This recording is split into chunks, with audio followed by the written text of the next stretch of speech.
Thanks for spending just a minute thinking about God's truth with me today. Today we focus on the truth of Romans 8:1.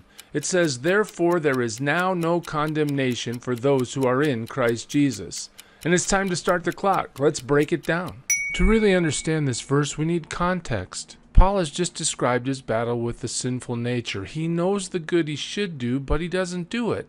He knows what he should not do, but that's what he does. So even after believing in Jesus, Paul's behavior is not always godly.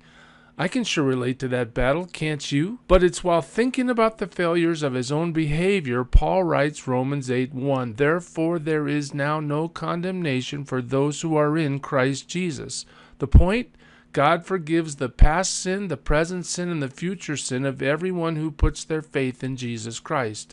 Jesus Christ paid the penalty for sin when he was sacrificed on the cross of Calvary. Forgiveness isn't offered because of our good behavior.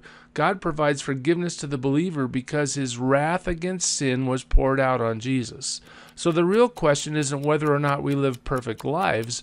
The real question is whether or not we are in Christ. We escape God's condemnation through faith in Jesus Christ. If you've surrendered your life to Jesus and you're following him, you will not be condemned. This is Pastor Scott saying thanks for watching.